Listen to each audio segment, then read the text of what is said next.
then I'll spend my money up right down to my last dime. Oh, and Baton Rouge.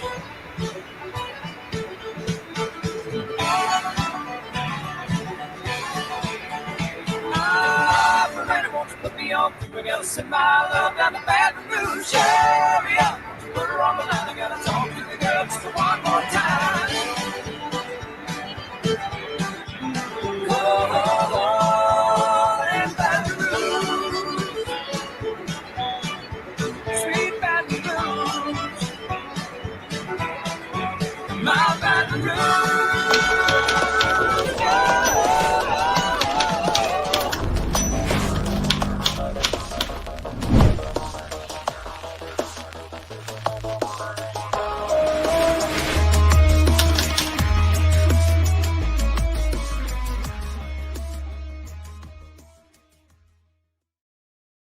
Well, good morning, everyone. Could you all hear the music?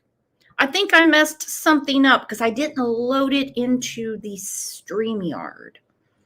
Looks like I am the idiot of the week. I deserve it probably every week. Could anyone hear the music? Britt said yes. That's one of my friend Gaelic, one of her favorite songs. I wanted to start with that. Ooh, we got a big weekend, let me tell you. OU Texas weekend is tomorrow. Ooh, I don't even know. I get nervous every year. It's the Red River Shootout, and I can't wait. My goodness. Well, it's going to be a different Red River Shootout because Toby Keith won't be there. It's been really weird for the organization and for those of us that follow Sooner sports not seeing Toby Keith around. And I have a feeling old Garth isn't going to be there because he's got a lot going on. He came out yesterday and he said this is a shakedown. It does appear, from my vantage point, I'm going to make it clear right now, I'm a George Strait fan. Not saying I don't like Garth. Not saying I don't think he's talented. Great entertainer. And I'm going to tell you something right now. If someone sent me a video of King George doing something totally disgusting, I would say, no, George didn't do that. Nope. Nope, Norma would never let it happen. Nope, no way did George do that. And a lot of people think he is guilty. And they come back and they say, well, it's because she went to the OBGYN. Well, why didn't the OBGYN, who's a mandated reporter, say something? Why did she ask over and over and over and over for millions and millions of dollars? I'm not talking about, hey, Garth, he got 20. I'm going to go down to the Quick Trip and get some nachos. She wanted an exorbitant amount of money. It takes me a while to put my mind around these things. It really does. That's the reason I have said over and over, you're not going to get breaking news around here. You're just not. Why is it a civil suit and not a criminal suit? I mean, a criminal case. Because Garth is going nuts. He's saying, file a police report. Have me thoroughly investigated. Let's do this the right way. He filed suit against her for extortion, harassment, and other things. Maybe they had a relationship at one time. I don't know.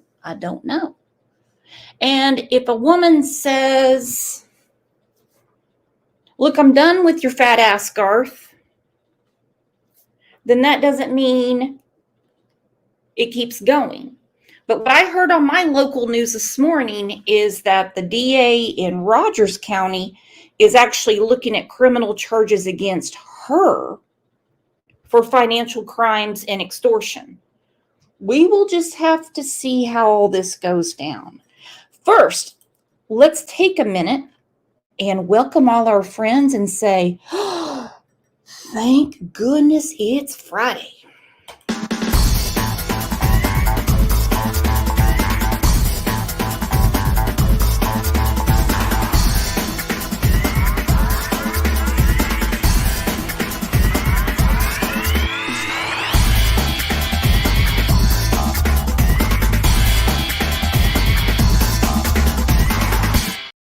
So glad you guys are here. Like we like to keep things a little lighter on Fridays.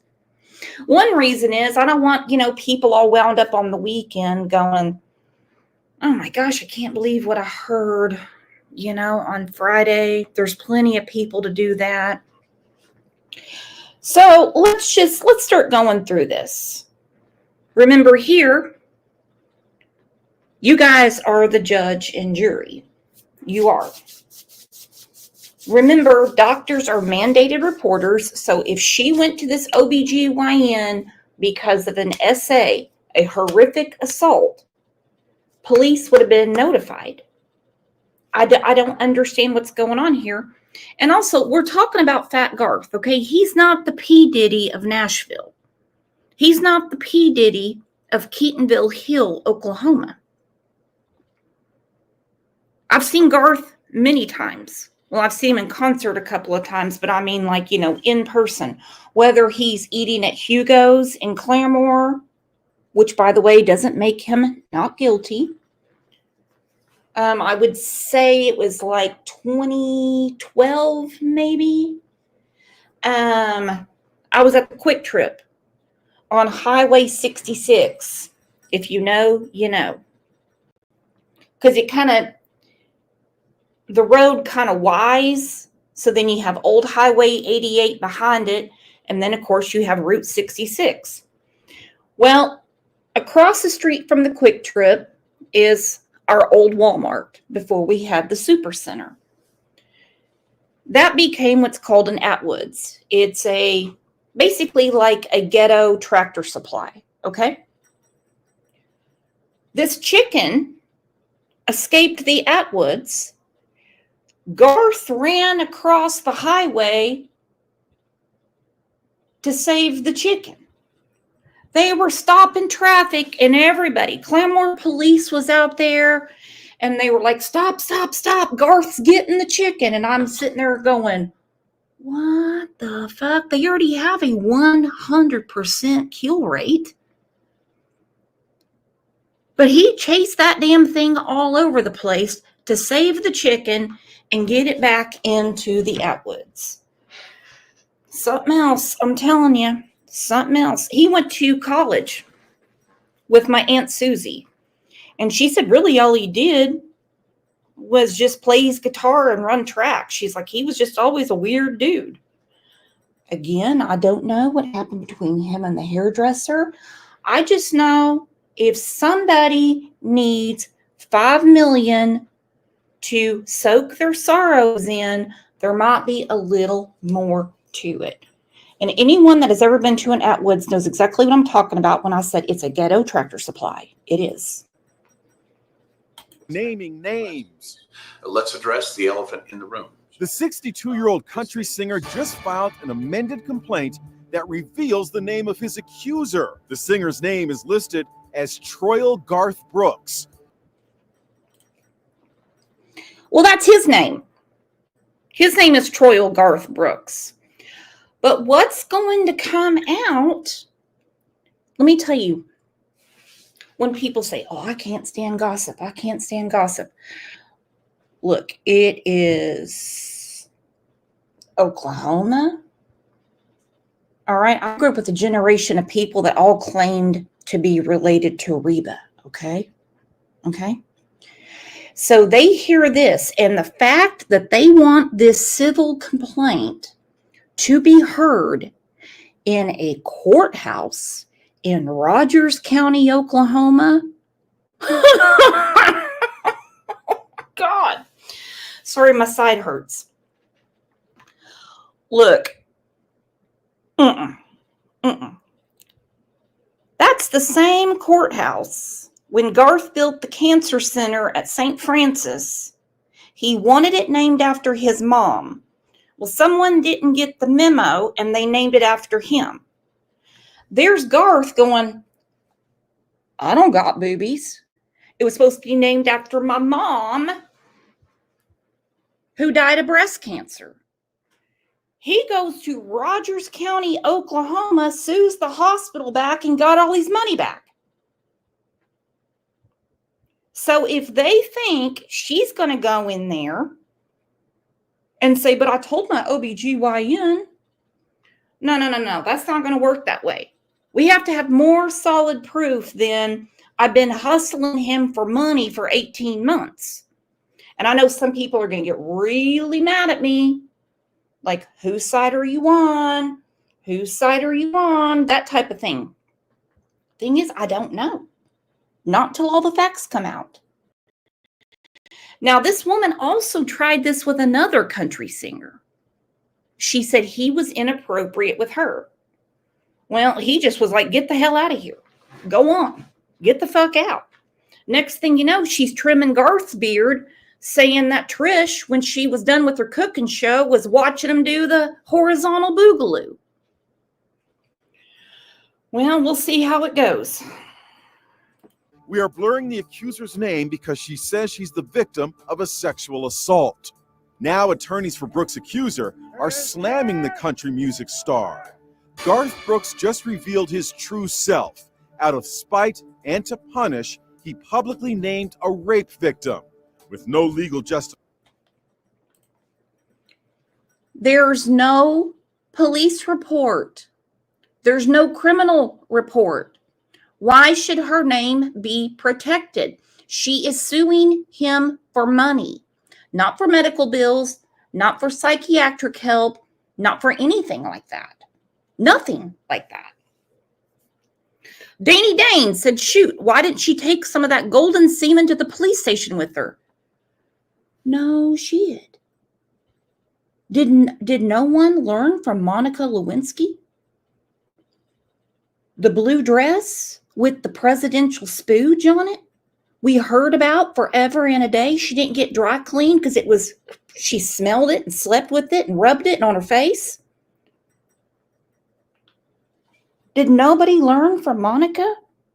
That bitch did it right. Brooks outed her because he thinks the laws don't apply to him. Brooks' position is, I sued her in Mississippi and I said to the judge, please order both of us to stay anonymous, no names. She immediately revealed my name, so Brooks' attitude is, I have a right to do the same thing to her. Garth Brooks' accuser is a former makeup artist and hairstylist who once worked for both Brooks and his wife, Trisha Yearwood. She's accusing the country music star of sexual misconduct and also claims he pressured her to engage in sexting with him. In one text message contained in court papers, she calls Brooks' private parts Roosevelt.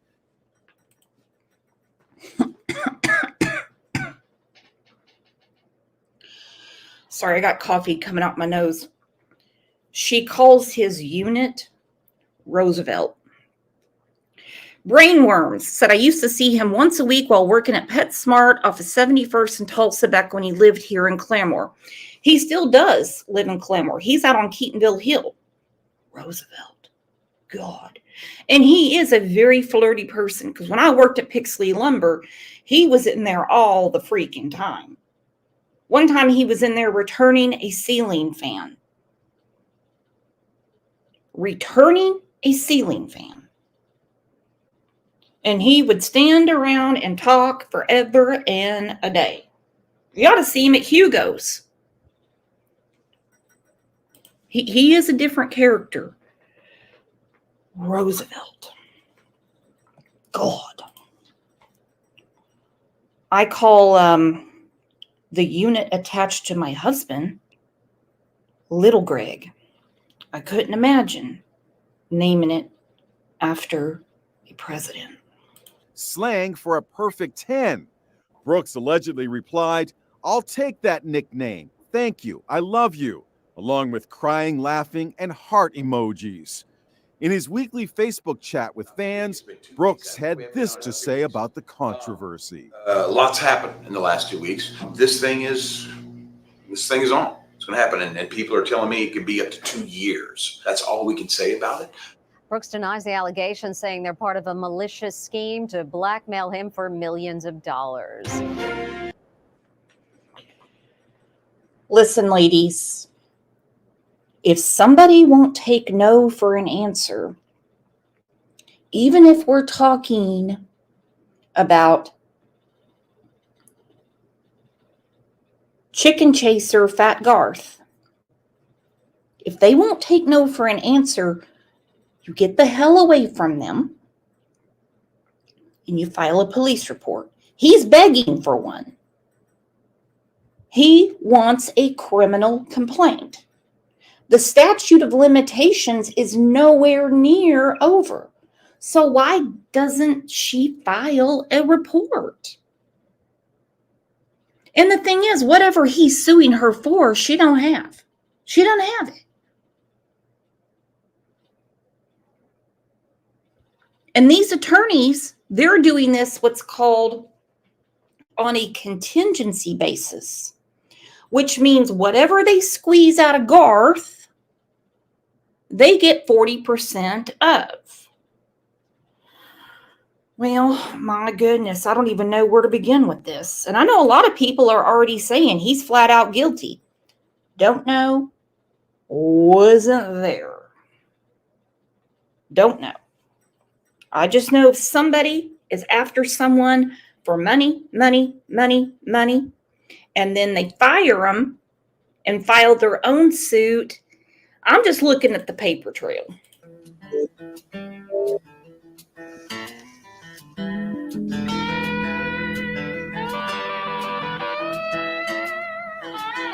Papa drove a truck nearly all his life. You know it drove Mama crazy being a trucker's wife. The part she couldn't handle was being alone. I guess she needed more to hold than just a telephone. Papa called Mama each and every night just to ask her how she was and if the kids were all right. Mama would wait for that call to come in, but when Daddy'd hang up, she was gone again. Mama was a looker, Lord, how she shined. Papa was good but the jealous kind. Papa loved Mama, Mama loved me. Mama's in the graveyard, Papa's in the bin. Well, it was bound to happen one night of death. Papa came home and it was just us kids. He had a dozen roses and a bottle of wine. If he was looking too surprised, she was doing fine. I heard him cry for Mama up and down the hall. Then I heard a Papa break against the bedroom wall. That old diesel engine made an eerie sound when Papa fired it up and headed into town. Well, the picture in the paper showed the scene real well. Papa's rig was buried in the local motel. The desk clerk said he saw it all real clear. He never hit the brakes when he was shifting gear. Mama was a looker, Lord, how she shined. Papa was a good one, but a jealous kind. Papa loved Mama, Mama loved me. Mama's in the graveyard, Papa's in the pen.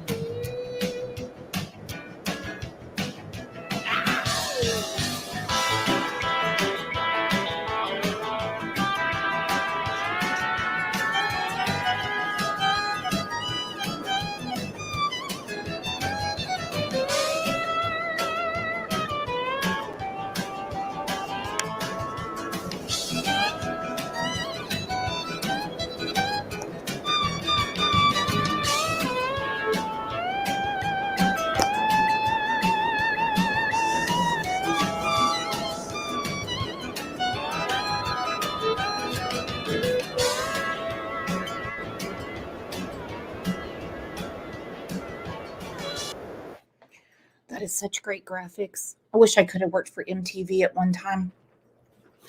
Our girl Just Me said, if he is, prosecute. You don't blackmail. You call the police, as Don Wells says. The fucking police. You call them. You don't file a civil suit.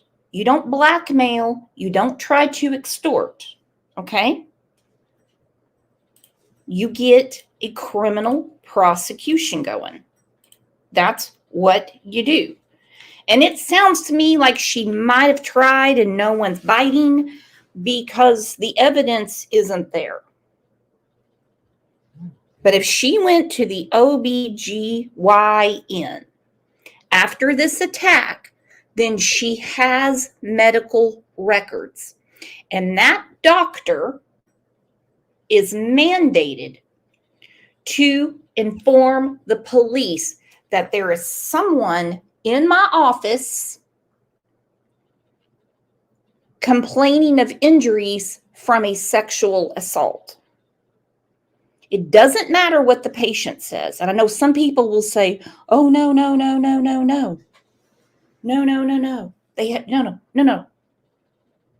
They're mandated. A child comes in with a broken nose.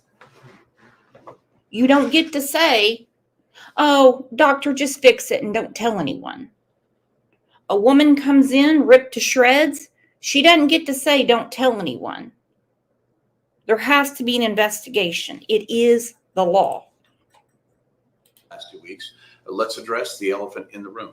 Garth Brooks is firing back after his former makeup artist sues him, accusing him of a violent sexual assault. I'll tell you the very latest on the suit, what Brooks and his wife are saying, and why this fight is getting nasty. Welcome to Crime Fix. I'm Anjanette Levy. Country music star Garth Brooks is not backing down after his former makeup artist and hairstylist filed a bombshell lawsuit accusing him of sexual assault and battery. Hold on. Brainworms. Does his ex-mother-in-law still live in Owasso? She lives in Collinsville, last I heard. And for those that are talking about Sandy Brooks, if you've lived in this area for, any time, she kind of had some issues of her own. I used to see her out. My friend Annette owns that Wild Heart Ranch. And I would see Sandy Brooks out there because she's a huge animal lover. And she helped start that whole foundation. But she got caught doing her own stuff, man. When her and that one dude were running from the police at the Quick Trip in Owasso, that was nuts, man. That was nuts. And his oldest daughter thinks her mother's behind this because they haven't had a very good relationship. Just bring the evidence. Going to the gyno in 2017 isn't enough. And $5 million isn't going to fix it. It hasn't even been a week since this suit was filed in California. And let me tell you, it's getting ugly. Really, really ugly. Brooks denied the allegations after the suit was filed last week. And now lawyers for his accuser say he has outed her in court documents, and they are livid. The woman filed the lawsuit in California using the pseudonym Jane Roe so she wouldn't be identified. But her lawyers say that Brooks has revealed her identity in federal court documents that are part of a lawsuit that he filed last month. Why are people saying that he revealed her name? Why? He didn't file anything in federal court. You see, Garth has people that cut his toenails. You think he filed anything? No, his attorneys did. And in federal court, names cannot be redacted. Acting like Garth filed something. Get real. The only thing Garth files is pork chops down his throat. Trying to stop her from filing suit. So there's a lot to unpack here, a lot of new details, including Garth Brooks talking about the lawsuit on a live stream on Facebook. I'll play that for you here in a little bit. And I'll tell you how Brooks's wife, fellow country singer Trisha Yearwood, and Brooks's daughters are reportedly responding to these claims. Garth Brooks, of course, is one of country music's biggest stars, and he has or had a reputation as a really good guy. So these allegations have stunned the country music industry in Nashville and Brooks's fans. Brooks even tried to stop this suit, as I mentioned, from being filed by filing his own lawsuit last month. We're going to dig into that in a little bit. But first, a quick recap of Jane Roe's lawsuit. The suit was filed under the name Jane Roe, but we know she started working for Trisha Yearwood in 1999. Jane Roe's lawsuit claims she started working for Brooks around 2017, and she claims that he made lewd and crude comments to her about wanting her to perform oral sex at his home and appeared naked in front of her at his home. She then claims that Brooks raped her. Blech. Blech. Call 911. This is not going to go the way this woman thinks. Nobody wants to see old Garth naked. Nobody. Her in a hotel suite on a trip to Los Angeles for the Grammys in 2019. The suit claims, tragically, her worst fears came true when seconds later he was towering over her, his 6 foot and almost 300-pound frame ready. Tragically, her worst fears came true when seconds later he was towering over her. His 6 foot, almost 300-pound frame ready to pounce. Garth can't pounce. Okay. On Miss Roe, who was less than 5 feet and 100 pounds. As she began to panic, he grabbed her hands and pulled her into the next room and onto the bed where she could not escape his physical domination. It says Brooks is rape. I didn't rape her. Brooks is my name. His R of Miss Roe was painful and traumatic, having no regard for her well-being and intent on his own sexual gratification at the expense of her physical, mental, and emotional trauma at some point during the nightmare. Brooks even held her small body upside down by her feet and penetrated her. What is he, a gymnast? Hold on, I have a question. Kelly, are you saying he's innocent? Oh, I can't say either way. Something here's not making sense. I mean, I do need to understand this sexual position where he held her upside down and penetrated her that way. He held her small body upside down by her feet and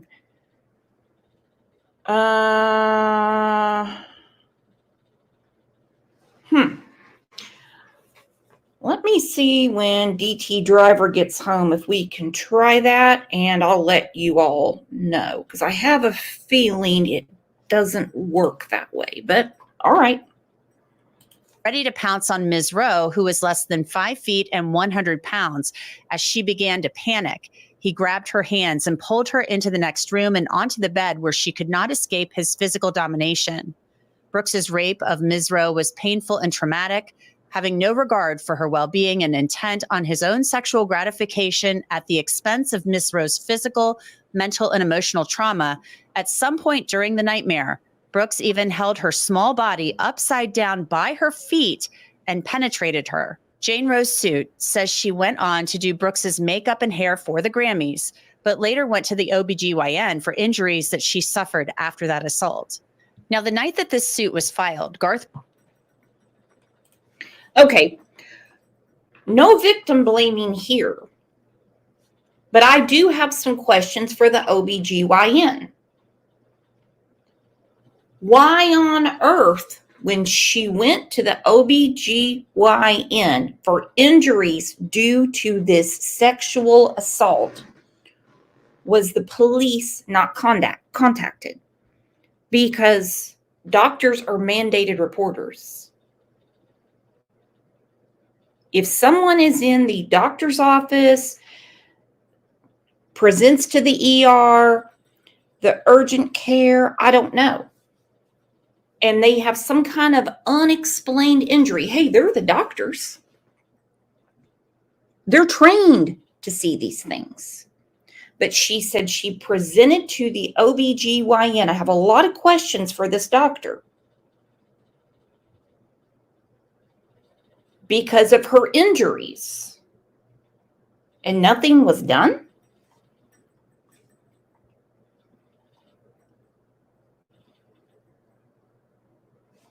I don't understand that. No. Intent on his own sexual gratification at the expense of Miss Rose's physical, mental, and emotional trauma. At some point during the nightmare, Brooks even held her small body upside down by her feet and penetrated her. Jane Rose Suit said. Okay, I have another question. Not trying to get all Days of Our Lives graphic on everybody. So he's holding her by her feet upside down. This is in 2017. How did he get her clothes off of her?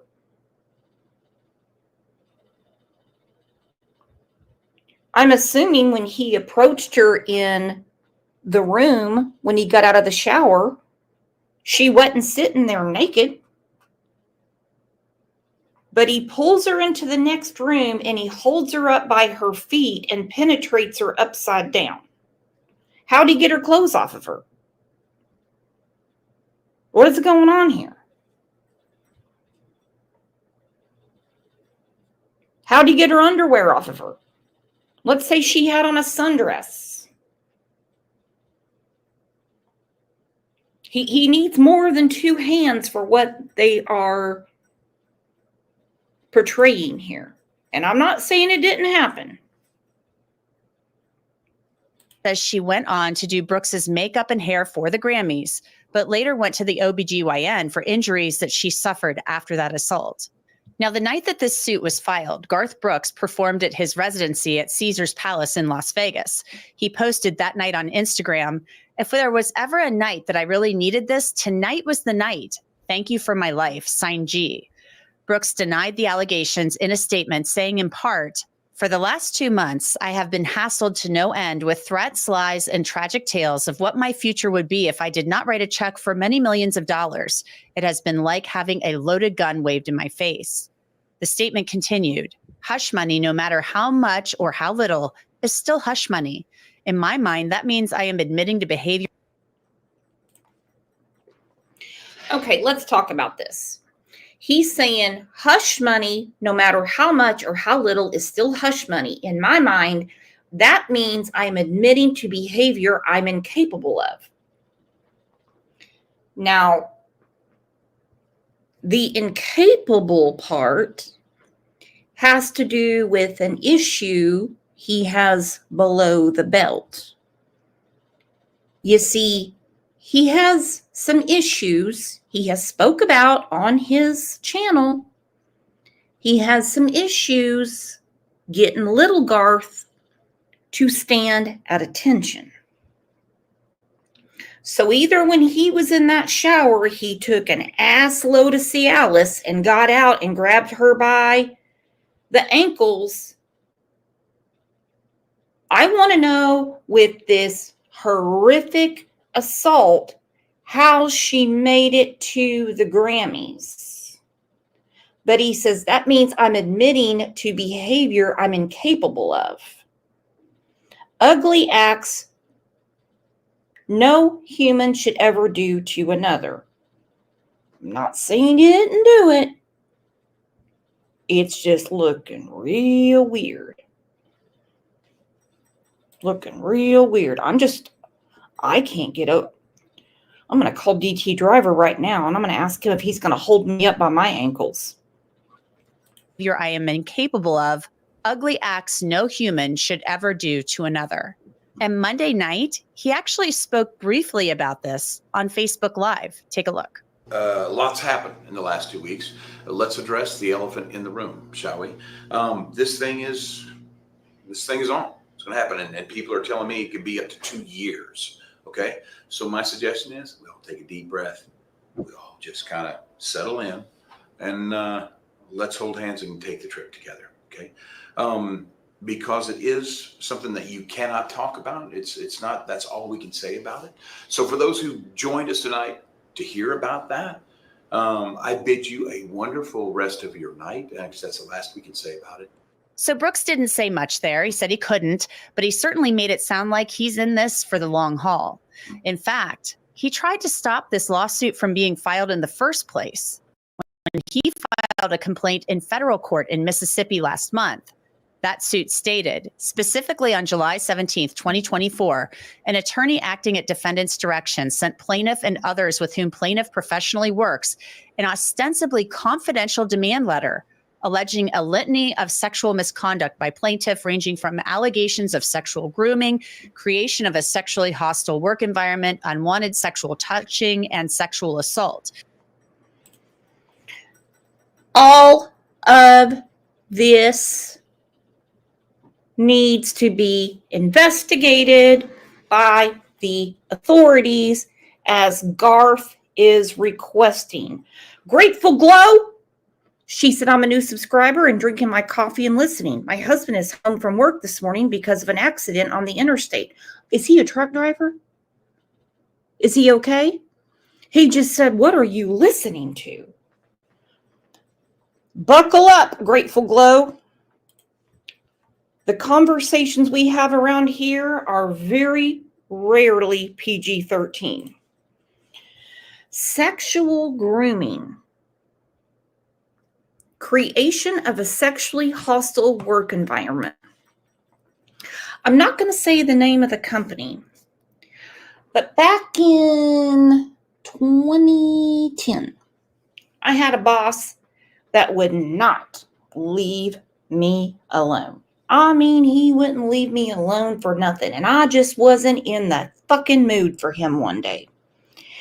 So he had me come into his office about something. I can't remember what it was. He wanted some,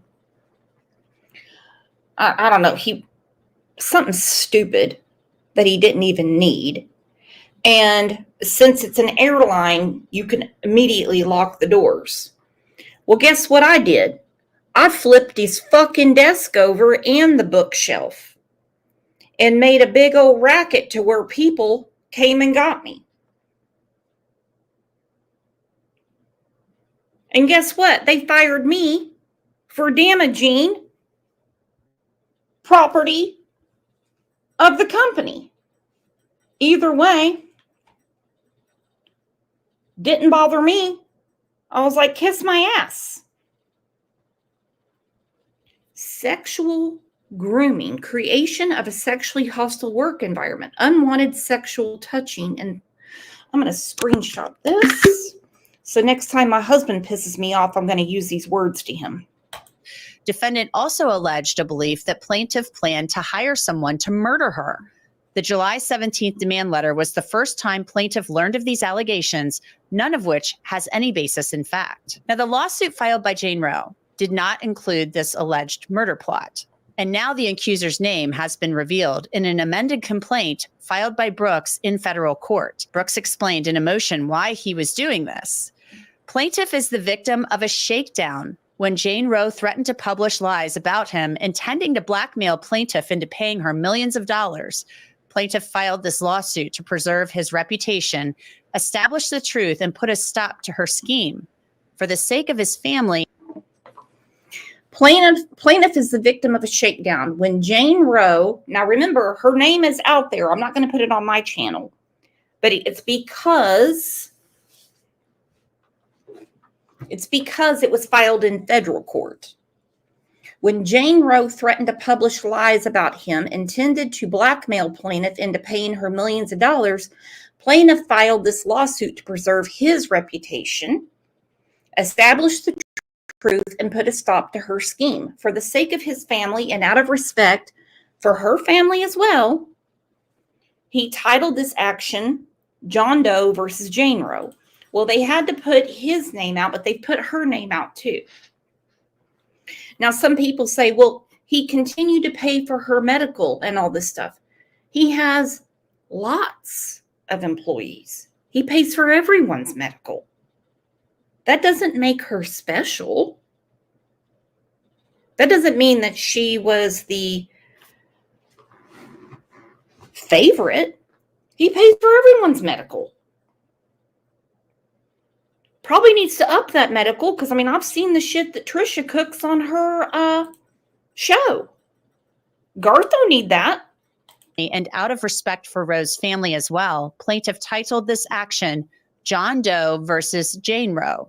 I want to tell you about a great app and a sponsor of Crime Fix. It's called Upside. Upside is a free app that gives you cash back on things like food and gas.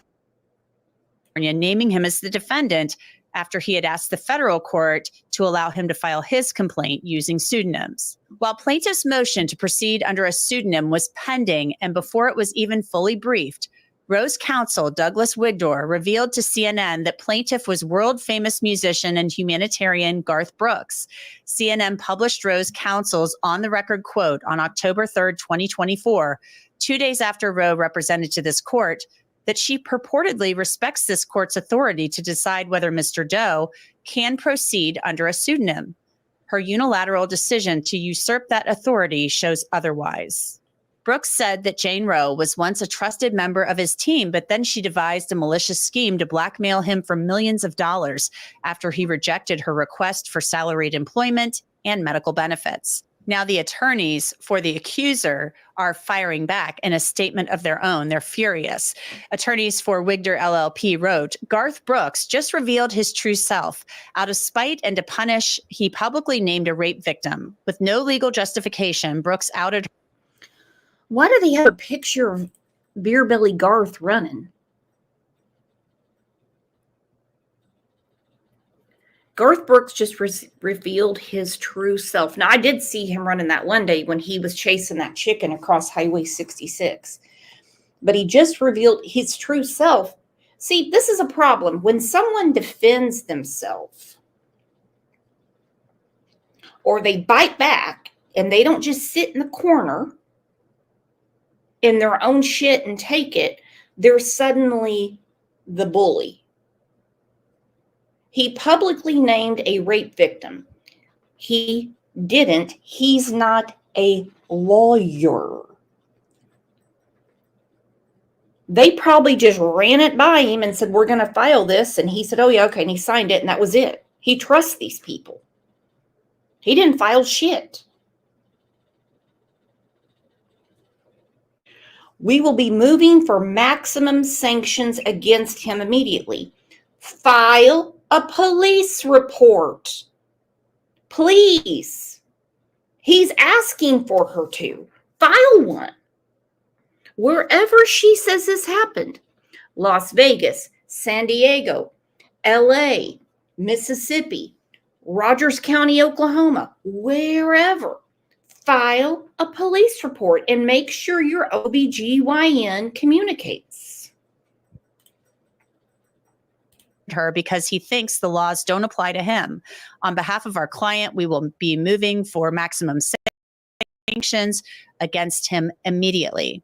Now, you might be wondering, what does Brooks's wife, Trisha Yearwood, think about this? They knew this was coming, of course. On Tuesday, Trisha Yearwood posted on Instagram for the first time since the suit was filed. It shows a post of her with her husband on stage posting "Love one another," #Vegas. Before that, someone close to Trisha Yearwood told Us Weekly exclusively that Trisha Yearwood and Brooks's 3 daughters believe his denials of the allegations. The story quoted a source as telling the site, they don't have 3 daughters. Garth has 3 daughters with Sandy Brooks. Trisha is their stepmama. Nufflin said, hope Brooks won't be blocked because of Brooks. Wouldn't that be something? Boy, I tell you what. Garth is known to be a very kind and nice man, so these allegations are very shocking. Everyone around him, including Trisha and his daughters, believe him to be telling the truth. Many around him think this is out of character and something he would never do. Everyone around him is shocked. Erin Ehrlich-Caro is a trial attorney. I want to bring her in to talk about this. Erin, there's a lot to unpack here. Let's start, first of all, with the newest news, and that is the fact that the accuser in this case, her attorneys are hopping mad because they say that Garth Brooks has outed her and identified her in court documents related to the federal lawsuit he filed in Mississippi in September. Your Yes. thoughts on that? It seems kind of like possibly playing dirty pool. You know, it's troubling because they do have the right to proceed with anonymity as a sexual assault victim. However, we are seeing that Garth Brooks's attorneys are sort of charting some new territory by making this preemptive strike in federal court and putting the victim or the alleged victim on the defense. And now, because they take the position, at least in their papers, that they only did this because they were outed. And they say that the accuser's attorneys were the ones who went out into the public arena, specifically on CNN, and disclosed that the person that was the subject of their filing was Garth Brooks, instead of allowing the federal court in Mississippi to render a decision on the motion that had already been pending before it, so that the parties could, so that Garth Brooks and the victim could proceed anonymously in this proceeding. How unusual is it for somebody to file a complaint in federal court the way that Garth Brooks did? Because he's saying, look, I got a demand letter. I tried to go to federal court in Mississippi where she lives to head this off. I filed it anonymously under John Doe and Jane Roe to try to deal with this privately. And then, as you said, he's saying, you outed me. You went to court and filed it with my name all over it.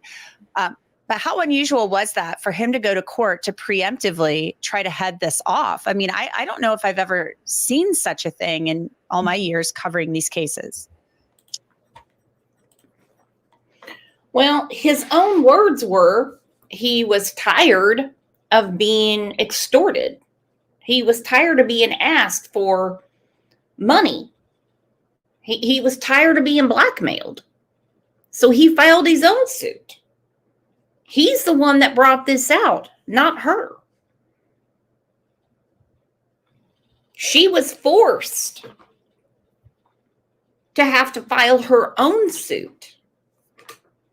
If not, with what they had with the demands for money, she would go to jail.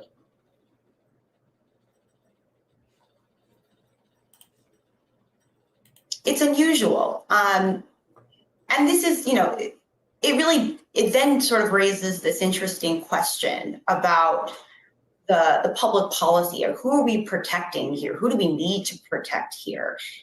This is, I would agree, somewhat of a novel approach, a novel strategy to put an alleged victim on the defense. And of course, it seemed that his intention was for this to proceed without anyone knowing, to not make this a matter of media attention. But he must have known that there might be some media attention eventually drawn to this. And so he must have known that there would eventually be this need to have this PR perception that he's the one that's victimized, not her. And it's an interesting approach, because the question is, does the public policy protect him? And does this type of strategy have a chilling effect on actual legitimate victims? And I'm not weighing in on the guilt of Garth Brooks yet. We still. I know exactly what this woman is saying. This will weigh in on the actual legitimacy of victims, meaning the women that are sitting at the Planned Parenthood waiting to get an abortion because they have been victimized, or the ones that are trying to, through their trauma, communicate with the police and a detective. Then you have some, let me put something straight. Hope everyone's listening. Poor dudes don't get accused of rape. They don't.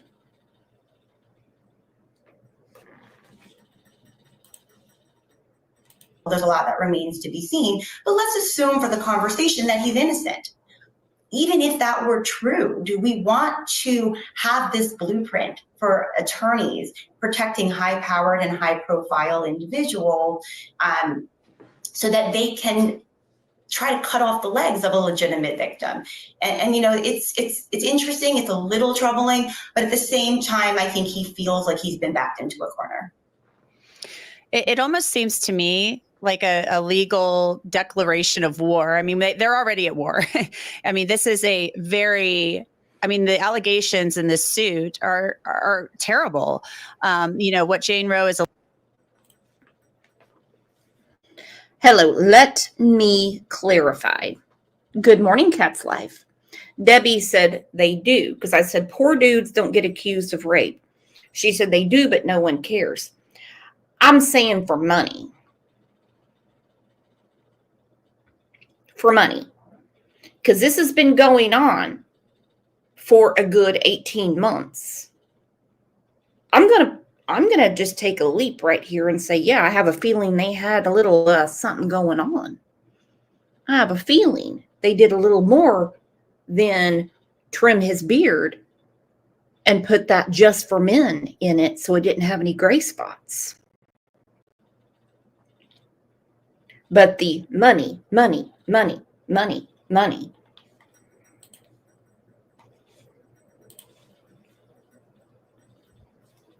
Prosecute, don't extort.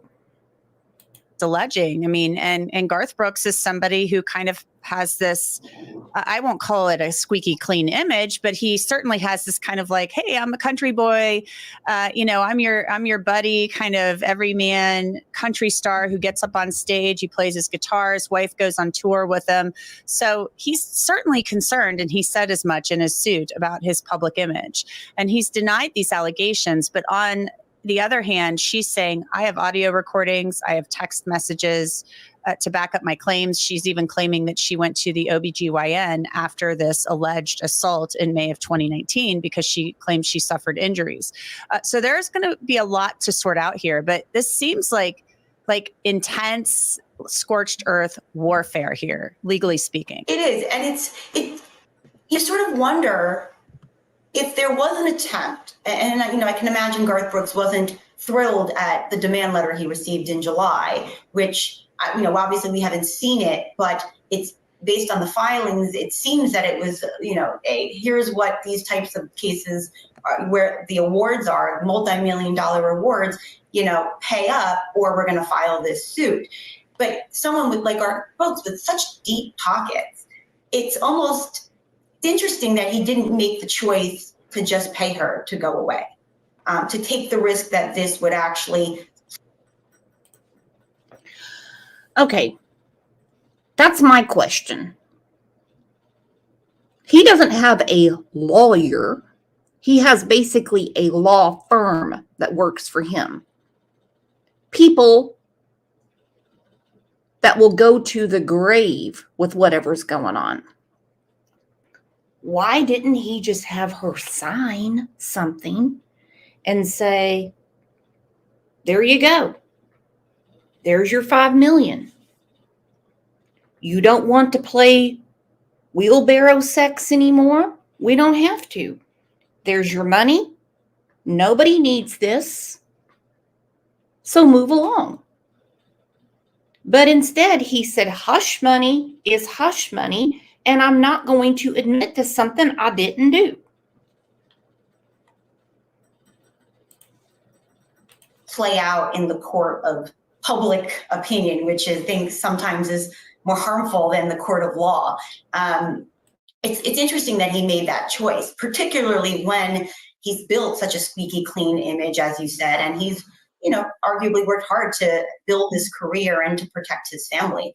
But he must feel he has a case to make if he's going to take this position. It is interesting because he probably could have very easily paid her off. And, you know, he went on his Facebook live stream the other night and said, you know, very calmly, look, you know, I'm going to address the elephant in the room. You know, it's on we're doing this. I mean, he's not backing down, and he's making it very clear that he's going to take this to the end. At least that's the message he's sending to his fans. And he's sent that message, legally speaking, because he didn't settle this. And what's even more fascinating is that he knows his family is being implicated here. There's allegations littered throughout the pleadings that his wife was, I'm not saying that she was aiding and abetting the conduct, but there's allegations in the complaint that she at least knew about some of the suggestive comments that were being made and bore witness to it. This implicates her potentially as a witness in this proceeding. It's interesting he would choose to take that risk. He must feel he has some sort of a basis to contest this. And, a lot remains to be seen as to what evidence the plaintiff can actually produce here, or the victim.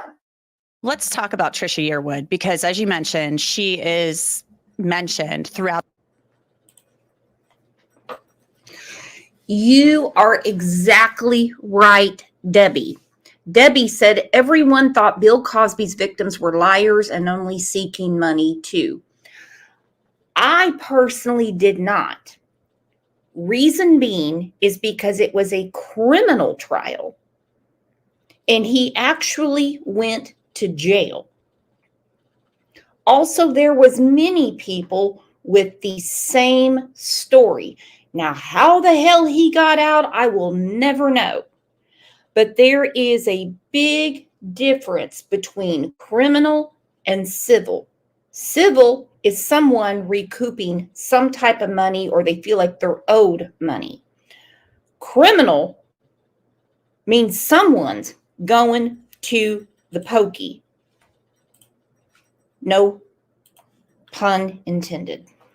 About the complaint. I mean, this woman, the makeup artist, worked for her at first. There are claims that Garth Brooks was saying things about having a threesome with the makeup artist and Trisha Yearwood within earshot of Trisha Yearwood, that Garth Brooks had apparently said to Trisha Yearwood, oh, she saw my, private parts or whatever. She saw me naked from the waist down. And he's like, I know Trisha pretty well. That was one of the quotes that, I think you're overreacting, that kind of thing. So, and now we have this Us Weekly report, an exclusive report quoting a source, which in my experience, that means PR people have given them that story, that she is, they find Trisha Yearwood and his daughters find this shocking, the allegations, but that they believe him. So there's a PR offensive going on here as well. Garth Brooks is, a multi hundreds of millions of millionaire who can afford to wage a fierce legal and PR battle. So your take on those comments, because we haven't heard squat from Trisha Yearwood. We haven't seen anything from her. She hasn't put anything out, but we are, of course, seeing little dribbles in the media. Well, that's unsurprising. It's unsurprising that we've heard very little from her at this point. I would expect we're probably not going to hear much from her because of her potential to be a fact witness in this litigation. I don't expect, I'm sure her lawyers are advising her to stay quiet, to not make any comments. It just opens her up to more claims for discovery, more claims for inquiry as a witness. She's not going to say much. The fact that she's standing by him, though, I think you're right that there is a PR move here to try to suggest to the public that she's standing by him. And despite what's being alleged about what she knew, the insinuation is that that may not be true. What's going to happen next, and mark my words, because she has attorneys that she had to get after he filed his suit. Okay? They are going to track down any woman that's ever worked for Garth. And anything they can say, they're going to use it, saying, well, look, I already told you he was a creep. Remember this one chick? She was his hairdresser. He asked her to wax his belly button.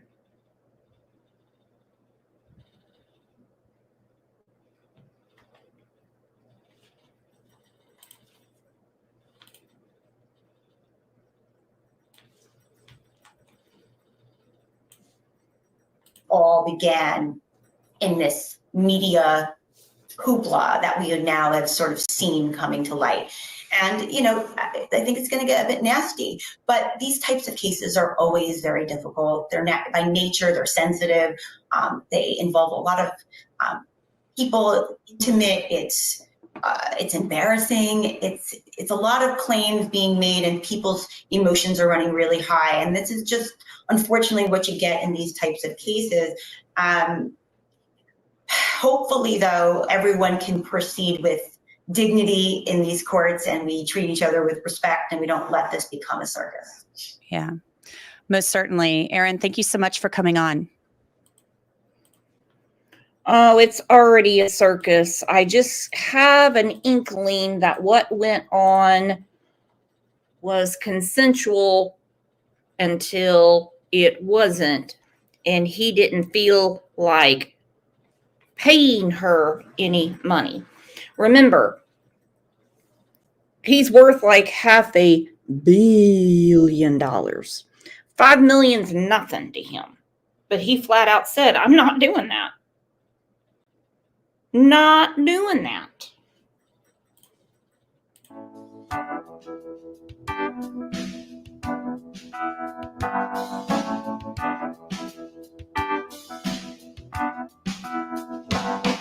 His eyes are cold and restless. His wounds have almost healed. And she'd give half a Texas just to change the way he feels. She knows his love's in Tulsa, and she knows he's gonna go. Well, it ain't no woman, flesh and blood, it's that damned old road he goes. Oh, well, it's bulls and blood, it's a dust and mud, it's the roar of a Sunday crowd. It's the white in his knuckles, the gold in the buckle, he'll win the next go round. It's boots and shafts, it's cowboy hats, it's spurs and let it go. It's the ropes and the reins and the joy and the pain, and they call the thing a rodeo.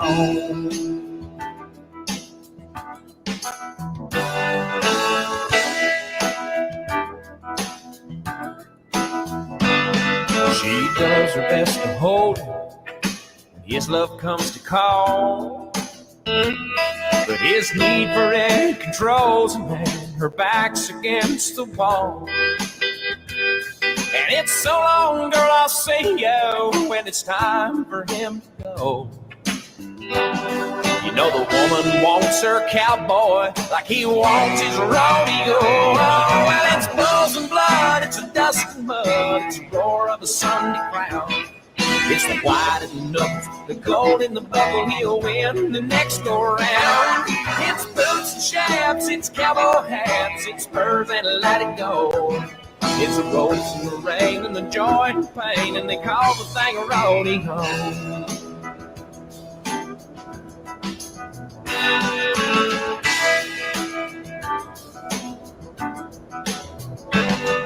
It'll drive a cowboy crazy, it'll drive a man insane, and he'll sell off everything he owns just to pay to play her game.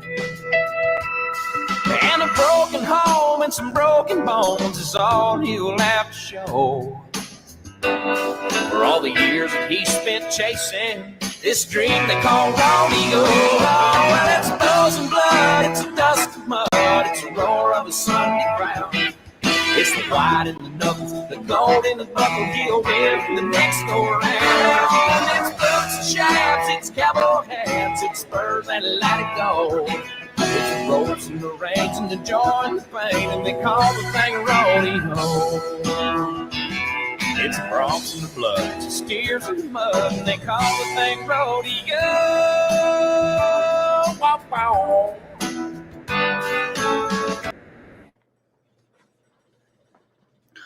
Womp womp is right. Wheelbarrow rodeo, because I can't get it out of my head, and how I missed it when I was reading the documents. How the hell he pulled her into the next room. She'd butt naked somehow.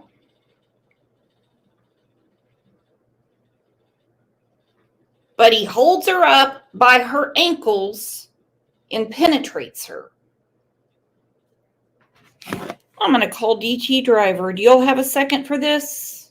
I'm going to see exactly how this would even go down. Because he sweats like a whore in church mowing the lawn.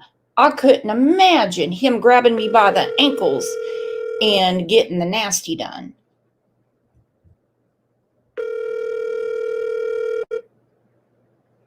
Let's see if he answers. He doesn't like Your to. call has been forwarded to an automated voice messaging system. Oh. How rude. Okay, let's get back to the show. That means he's getting hamburger helper for dinner. I mean, I don't want to start this with speaking of money grab, but this one. Thank you. All right. I don't. So he's being accused of rape, not in a criminal court, not by the police, not by a DA, but by a woman in a civil lawsuit against him who says she worked as a hair and makeup stylist for him from 2017 to 2020. Very important to remember. It is a civil suit, not criminal. That he allegedly harassed her. She describes graphic sexual fantasies, reading from the New York Times. And in one instance, allegedly placed her hands on his erect unit when he came out of the shower. In a statement he provided on Thursday night, he said for the last 2 months, he's been hassled to no end with threats, lies, and tragic tales of what my future would be if I did not write a check for many millions of dollars to this person. Hush money, no matter how much or how little, is still hush money. In my mind, that means I'm admitting to behavior I'm incapable of, ugly acts no human should ever do to another. And this woman, you know, the problem for her is going to be that after the alleged rape, because then she said he actually raped her. Okay. Megyn Kelly isn't buying it. Okay. Gaelic keeps saying, and this is actually really important, he wasn't even touring at that time. He wasn't out of retirement. I don't think it has to do with touring so much. It just had to do with when he had to show up places publicly.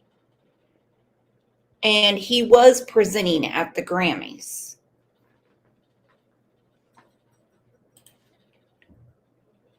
I got to learn how to do a handstand. She went on working for him for years. Right. Mark. That's the biggest problem right there. You said it. Doesn't It's not mean it great. didn't happen. And there are reasons why people do that. They need the money, whatever. But that's a tough sell to a jury, particularly when the bulk of the evidence is her word. What I want to see, however, are the things that don't lie. Her alleged text messages that he didn't delete. She claims some were deleted. Okay, well, there's got to be a way to get those back. But secondly, let's see what was not deleted. And does that corroborate anything that she's alleging? Mark, 5 years ago, I would have agreed with every word you said. I really would have, until I sat there and watched what happened in the Harvey Weinstein case. Because the woman who he's doing 20 years in prison for, he the day after the alleged sexual assault, and it was not rape, the alleged sexual assault, he flew her to California to see her best friend give birth. And then a week later, she flew back. And her testimony at the trial, with the jury convicted, said we had dinner together. We went to his house and we had sex. We had intercourse. And then we continued our relationship there forward. And then years later, she said, well, that one time, that sexual assault, that was against her will. Not the other times, but that one was. And he was convicted and he's doing 20 years in jail. Well, a woman can say yes and then say no, but it's really not fair to compare. This is the only picture I can really find to try to put it in my mind how this rape went down. Because he's 6 foot tall. She's 5 foot. He held her by her ankles because she's under 100 pounds. And so somehow gravity was working on his side, and so was Pfizer Pharmaceuticals, and this assault happened. I don't know. I just don't know, but I have a lot of research to do this weekend with DT Driver. So we don't know what jurors do anymore with these facts. Well, I Sure. mean, it is possible. Just because you say no, you say yes one time doesn't mean that you've given permission every other time. So that is possible. But this is weird to be raped by your employer with whom you work very closely. Hair and makeup, their hands are all over you. I mean, that is in its own way, an intimate relationship. And then she continued doing that like for years after an alleged brutal rape that was so bad she claimed she went to seek treatment from her OBGYN and considered suicide. Like, I don't know, guys. That's going to be a tough sell. And I would suggest that is why, Mark, there is no criminal complaint against him. There is no legal body. If this allegedly happened in 2017, we're within the statute of limitations for a rape claim. Doesn't seem like she got any bites down. That is a big problem. That is a big problem. You do not have to have a civil suit before you have a criminal suit. Now, sometimes if the criminal system is dragging their feet, okay, and nothing's getting done, we've seen it in other cases, they will file a civil suit to get the answers they need. Sometimes it works, sometimes it doesn't. But we're talking about the big R here. We're talking about an OBGYN that treated her for injuries. And let me tell you what, if he really did this, then lock him up. Lock him up.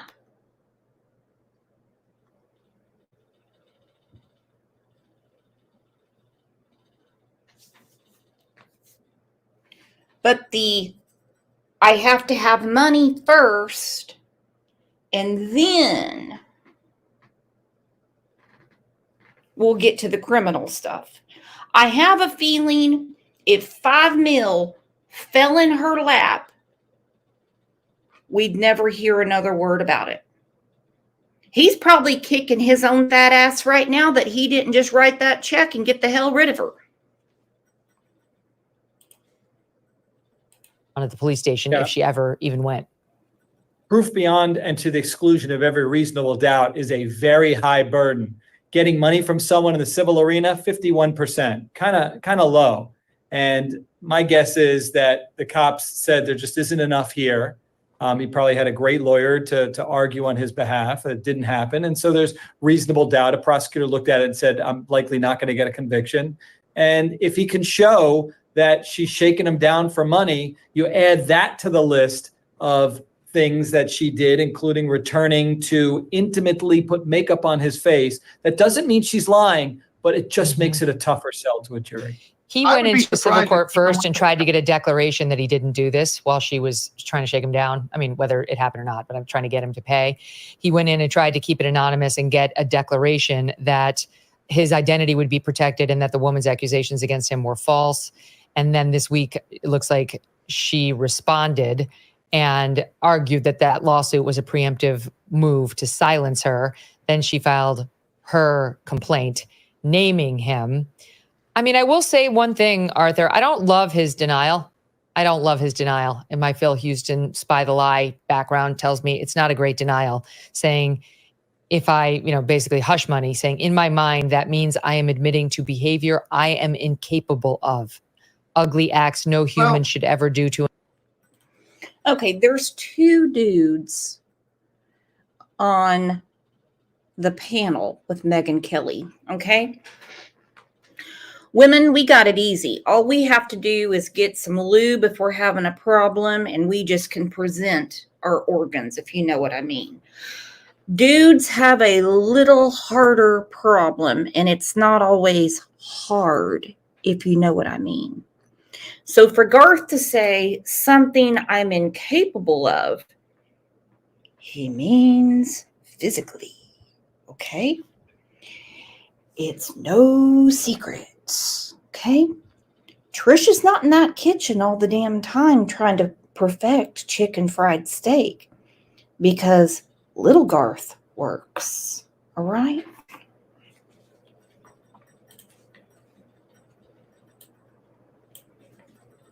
Admitting to behavior I am incapable of. Ugly acts no human should ever do to another. That's not what you would say. You would say, I did not do this. When you start to say, I would never, I'm not capable of it. I could never rob a bank. Why would I? I have plenty of money. I wasn't raised like that. That's an ugly act no human should do. Now you're on thin ice. That I have to tell you, my little radar went off when I read that piece of his denial. Go ahead.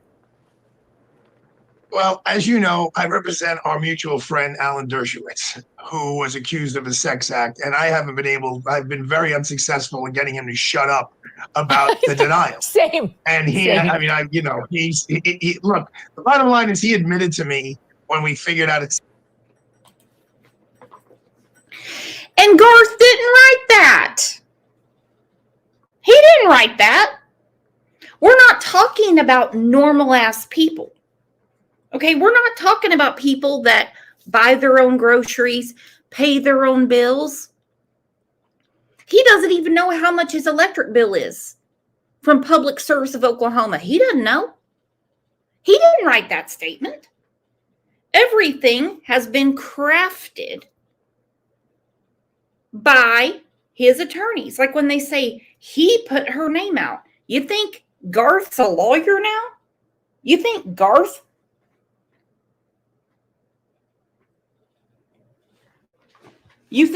knows how to file a lawsuit in federal court? No.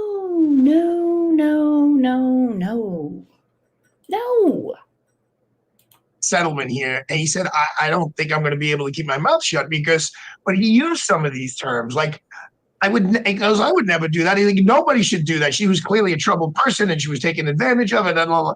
I mean, he said everything under the rainbow. Do I believe every word that comes out of his mouth? I do. I don't think Alan Dershowitz had sex with this woman in 6 different places, no way, shape, or form. But his denials, I mean, I've gotten plenty of texts from people like, can't you get your client to be quiet? And I'm like, no, I can't. So I don't really judge everyone about how they deny it. But, someone said Eric Adams didn't deny his charges in the New York City as being mayor because he said, the day before the indictment came out, if I am talk about getting off topic. Let's get back to what we're talking about. Nobody cares about the mayor of New York right now. Get real. There was a very clear, forceful denial by Alan as the first response. I didn't do it. I don't know this person. I've never been alone with this person. I've never had sex with this woman. And then the flowery language might follow. But his denials on her have been consistent and clear. And he sounds like a truth teller. Let me open up all my date books. Let me provide all video of anything that I can get my hands on. I'm suing everybody who says that I did do it so that I will then be subject to deposition. So I've got to tell the story under oath. I'm glad to. Alan sounded like a truth teller. I'm not saying Garth Brooks isn't. I'm just saying a little red flaggy on that statement. We'll see. It is. It's kind of a shallow statement. And as far as what she's saying, comparing Alan Dershowitz and the allegations against him, he did. He came out balls to the wall, no pun intended, and balls to the wheelbarrow. And he said, let me get my date book. I'll show you everything. I can tell you exactly who I've been around. I can tell you exactly. There's no question this woman has been around Garth. I'm trying to be fair to each side, and I don't like it when money is the main factor as opposed to criminal charges. I don't like that. I do not like that. It just appears to me that something in their relationship went south real quick. But when you demand money from someone because you plan to spill their secrets or something that didn't happen, I would expect anyone, man or woman, to defend themselves. If there was criminal charges, I wouldn't be so skeptical. Where this goes. Megan, the difference may be there may have been sexual interaction between Garth Brooks and this woman. It just Right. wasn't rape. Alan Right. is saying there was no, he didn't even know the person. That's right. Different story. It is. And Snow has a great point. He has bodyguards at every door. They're all over that place. He doesn't go anywhere without an entourage. But people that get paid, sometimes they're paid to not say a damn word. That is true. That is true. Now, this is from a channel I just came across. Oh, never mind. That's Court TV. I already know who that is. Welcome back. This morning, we're spotlighting the sex assault allegations against country music legend Garth Brooks. These are claims so shocking they could tarnish a legendary career. I got friends in long places where the whiskey drowns and the fear chases my love. The plaintiff, going by Jane Rowe, says that she worked for Brooks as a hairstylist and makeup artist. The incidents allegedly occurred in 2019. Now, Brooks' accuser says that she was once raped by him during a work trip. In addition to sex assault and battery accusations, the suit also accuses Brooks of repeatedly exposing himself, talking about sex, and sending sexually explicit text messages to her. Now, Garth Brooks is calling it a shakedown, saying in part, quote, hush money, no matter how much or how little, is still hush money. In my mind, that means I am admitting to behavior I am incapable of, ugly acts that no human should ever do to another. Brooks categorically denies the allegations and is going so far as to say that they are defamatory. Now, it's also important to note that he could have settled. He was made aware of this. His legal. Okay, I'm really confused because I see a few comments in here saying that she was asking for money. I might be interpreting this wrong, and that she filed the civil suit because the statute was up. Well, he filed because he felt like he was being extorted.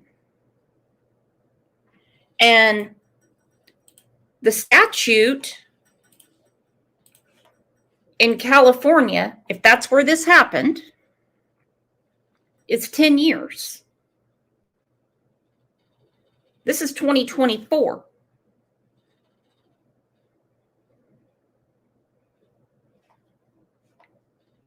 So I don't know.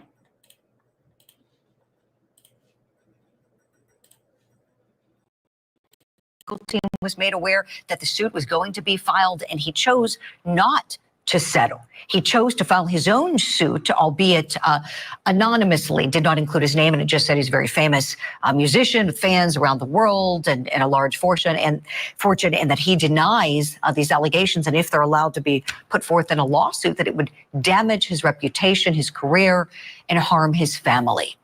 Everybody's talking about these allegations this morning. Let's bring in our guests now and dissect this suit further. I want to welcome in entertainment reporter and the host of LA Diaries, Kinsey Schofield, and entertainment lawyer. He's represented his fair share of celebrities, attorney Lee Hutton. Good morning to you both.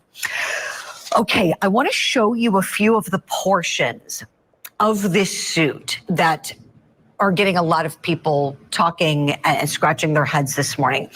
On one portion, and this is graphic, in the suit, Garth Brooks is being described as a hulky man, weighing nearly 300 pounds at the times, in good shape, lifting weights. In the suit says, and I'm quoting here, Brooks even held her small body upside down by her feet and penetrated penetrated her. She was helpless to move from his grip and terrified at what was happening to her. While he held her upside down, dangling by her ankles, all the blood rushed to her head, causing her to be dizzy and sick. Okay, and I have a medical question. Okay, so he's holding her by her ankles.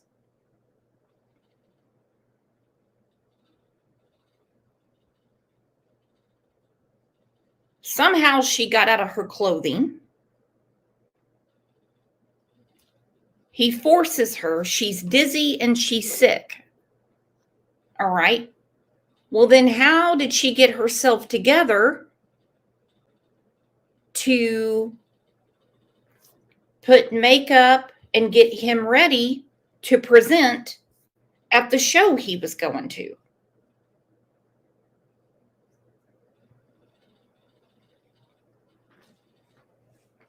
I'm not understanding this. How did he get her off of her feet? What is he, Batman? He drags her into the next room. These are her words, not mine. He drags her into the next room. Now, unless she's kicking, trying to get away, and he grabs her by the ankles, but that's not what's described here. And I really, at this point, don't even want to know, because it's actually starting to freak me the F out. Why didn't she's got two hands, because remember, he's holding her by the ankles.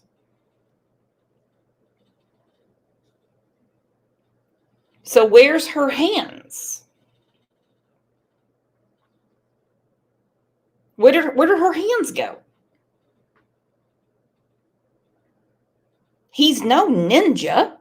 He's Garth. And he's holding her up. Remember, he's 6 foot tall. She's 5 foot. Actually, she's 5'3".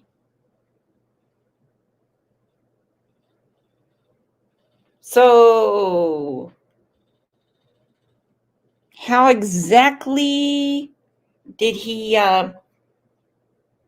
get it in? I can't think about it anymore. It's freaking me out too much. A virement here that contains this information is part of what is being alleged as a rape, alleged in May of 2019. Attorney Lee Hutton, your reaction to what's contained in these virements, please. So they clearly took the opportunity to push really hard on the facts, is to get as detailed as they can so the public can make the decision for themselves that before any trial that, hey, these things happen. How is she so detailed? Now, I do have to point out Garth Brooks, very similar to another high profile case that I had where we sued the case first, and we sued it anonymously in order to kind of jumpstart the facts, and we made some extortion claims. So it looks like they're doing this in this case as well. Now, with regard to the specific facts of this complaint, it's rather detailed, and they say they have text messages. So I think this is where all the faculties of a person's defense have to be in line, and that includes the PR statement. Sometimes the PR statements can be too broad, where somebody can poke holes in it. For example, he says, look, this doesn't happen, it's outlandish. And the other side saying, no, we have sexually explicit messages. So we have to see how that plays out.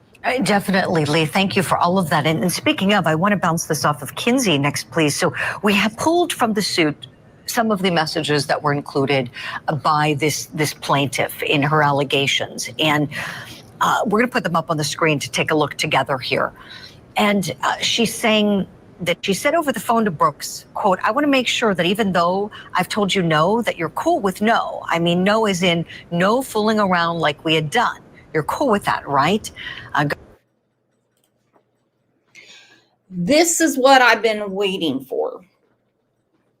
I want to make sure that even though I've told you no, that you're cool with no. I mean, no, as in no fooling around like we have done. You're cool with that, right? Now, what I want to know is, where did her text messages go? They're there somewhere. They're out there somewhere. There's a cloud, okay? We have learned from another case, there's no such thing as an accidental factory reset. It just seems to me that they had a little something going on.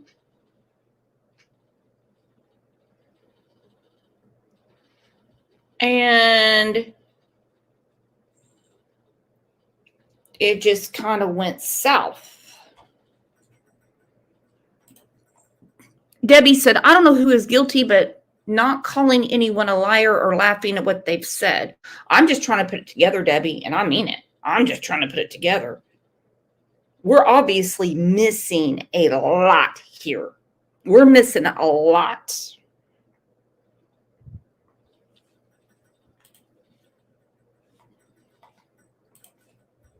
Goes down a little further. Ms. Rowe also said, when I saw you at this event, when you were doing whatever it was, you were pretty upset with me. And then he replied, quote, no, I would never be upset with you. Look at it this way, okay? Look at it.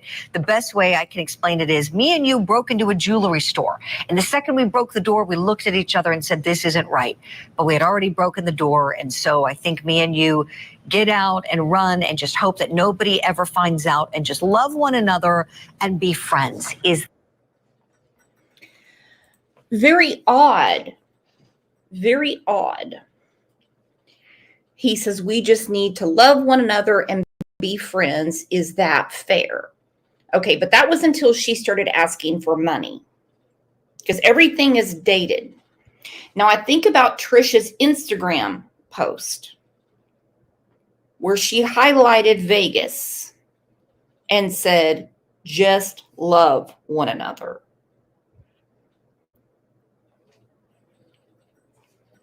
I'm to the point, just give her the money. She didn't go to the police, didn't want to go to the police.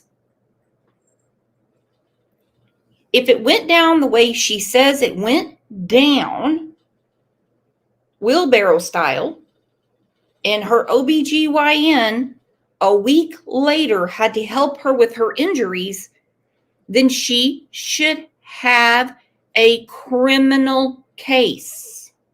that fair? Kinsey Schofield, there are ways to read this. One way, perhaps, is that this was a consensual affair, a consensual tryst. We don't see anything here about Jane Roe being forced, violently grabbed, or violated in any way. Tell us a little bit about the public sentiment in that regard, if you would, please. Yeah, I mean, this is not like the Diddy or R. Kelly situation where people said there were whispers behind the scenes. There are real questions surrounding the validity of these accusations, to the point where my instinct is that this is a consensual affair, and that would be very damaging for the Garth Brooks brand. He's married to Trisha Yearwood, one of the biggest country female artists of all time ever, and they are more powerful together. Not only that, they have dodged and tried to dismiss affair rumors themselves over the last 2 decades. He was accused of cheating on his first wife with Trisha, and he said that that simply was not true. So this would be very damaging to both of their careers going forward because they are stronger together. Great point, Kinsey. Right. So, here, this could be, and it looks like if these messages are authentic, if they were authenticated and are between the two of them, that they got together and then there was some regret, and everyone's trying to move forward until there's a lawsuit. So we're going back to 2019. Lee Hutton, I'll tell you my first thought with this. When I read the date, I thought, well, if this woman was raped, why didn't she go to police? Because she still can. In California, 10-year window of statute of limitations here. Why go the civil route? Your thoughts on that strategy, please? You know, a lot of times when you go the civil route for a person making the accusations, you can do a couple of things. Is number one, if both parties are willing participants, you can settle it out of court without even going to a police investigation. Many times, and you have to look at this from both sides of the coin, if somebody has endured a very serious situation such as rape, it's not an easy task to go to strangers and relive the situation. Now, somebody can say, well, why go the civil route and sue it out? From what I understand, they did try to go to Garth Brooks and resolve the situation out of court. She does have a Jane Doe anonymous, so nobody really knows who she is. And it really depends on how Garth Brooks is going to aggressively defend this, which means does it go all the way to court? Well, let's talk about the fact that this same woman, and I'm not putting her name out there, tried the same thing with Alan Jackson. His wife pays a little more attention than I would say Trisha does. She got her ass down the road. Garth and Trisha kept her around for a long time with her different moods and whatever else was going on. But you just cannot extort justice out of people. You can't do it. Where she's going to lose the anonymity of the Jane Roe. So there's a lot of, personal choices of why you would go the civil route versus the criminal route. As you say, even though that there was this situation of a rape allegation, there's some personal relationships here. She with Trisha Yearwood, she with Garth Brooks. He's a legend. It really is a personal choice for the person to choose, and she chose the civil route. Mm-hmm. Lee, thank you. Kinsey, I want to go back to you. I want to show you another one of the text messages in the suit. She's claiming that Garth Brooks made her delete messages and is saying that in the suit she included what she's got. And she says that he wanted her to refer to a body part of his in a certain way. Is this where she calls his unit Roosevelt? And he says, I'll take that nickname. Thank you. I love you. I'll tell you what, if he don't pay this woman, he's going to be paying Trisha. And you see the top message in blue there underneath what's redacted is, she writes, and that huge stick you carry, Roosevelt. And then he writes, I'll take that nickname. Thank you. I love you. People reading this, again, going back to the point, may go, does this look like somebody forcing someone else to say dirty things, send dirty messages, forcibly have sexual contact? Or does it seem like maybe this even went beyond a tryst or an affair? I mean, the I love you there, that kind of stood out to me in addition to the Roosevelt comment. Kinsey, last word on this here, please, and what you think this is going to do overall for Garth Brooks, his career, in the marriage with him and Trisha Yearwood. I mean, as far as I know, this makeup artist was associated with Trisha since at least 1999. That is somebody that's been in your life for a significant amount of time. You might love that person. I think that this is a difficult situation, but I am seeing a significant amount of people side with Garth Brooks here and ask if a crime was committed or if this is a case of celebrity extortion. Mm-hmm. Kinsey, this is so fascinating. That's the word. Is this consensual? And it just kind of went off the rails and it became celebrity extortion? Our good friend Sandy Gant said every man just falls in love when they hear those magic words, unless you've been married for a while. I used to get my way quite a bit when I would say things like that with DT Driver, and now he's just like, oh, shucks, what game's on today? That's what we get now. If you know, you know. Many more questions for you and for attorney Lee Hutton. We'll have to leave it here for today. But as this case continues developing and when the first court dates come, we're going to be assessing this more. Lee and Kinsey, thank you both so much for your insight and expertise. We'll see you soon. My goodness. I don't even know what to say about this. This is getting more and more days of our lives for me. Damn, Garth. Keep fucking around. Trisha's gonna own your ass.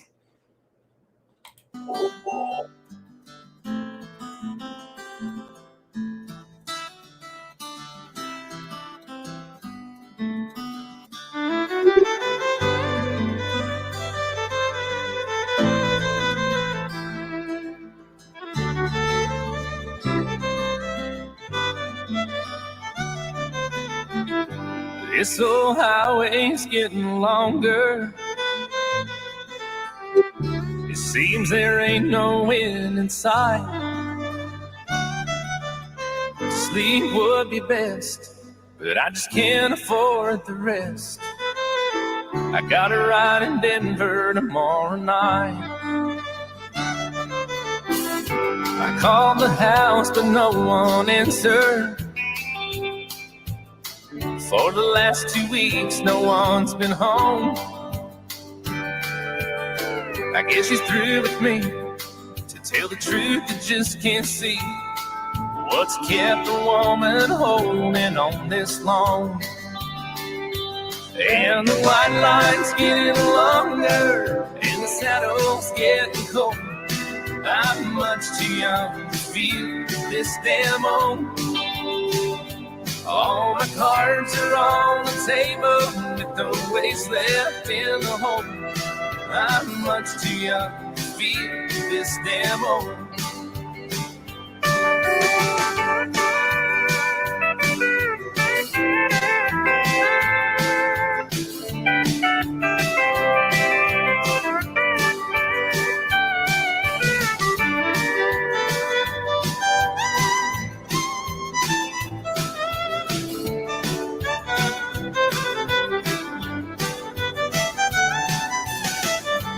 Competition's getting younger. Tougher broncs, you know I can't recall. A worn out tape of Chris Ledoux. Lonely women and bad boots. They seem to be the only friends I've left at all. And the white line's getting longer, and the saddle's getting cold. I'm much too young to feel this damn old. All my cards are on the table with no waste left in the hole. I'm much too young to feel this damn old. Lord, I'm much too young to feel this damn old.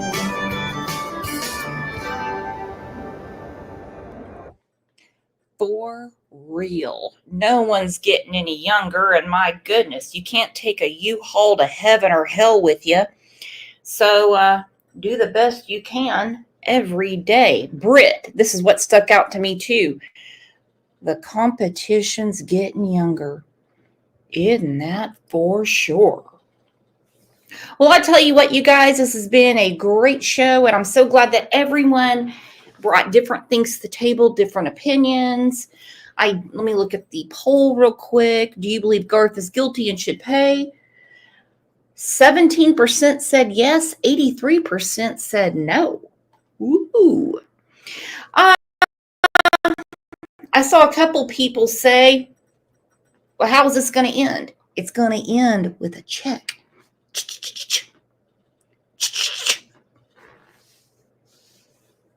It's going to take several years. More embarrassing things are going to come out. Text messages. He probably had her dress as Catwoman at some point and eat out of a cat bowl in front of him. It's going to end with a check.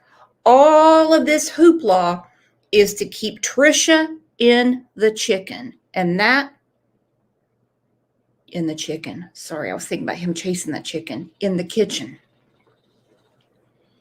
All of this is to convince Trisha that nothing happened between Roosevelt and the hairdresser. You guys are the absolute best. Thank you for being here. I love you to pieces. And if I don't see you over the weekend, then I will see you back here Monday morning. I'm going to try to do some wheelbarrowing with DT Driver this weekend. I'm going to see how that works. I just don't know. You'll know how it goes if I say on Monday I won't be here because I have to go to the OBGYN. I have a feeling that's not going to happen in my life. But anyway, I hope you guys have an insane, wonderful weekend. I've got a lot of research to do with DT Driver. I hope he is ready. Woo, he wouldn't answer my call earlier. So like I said, he is getting hamburger helper for dinner. You guys are the absolute best. I love you. Reach out anytime.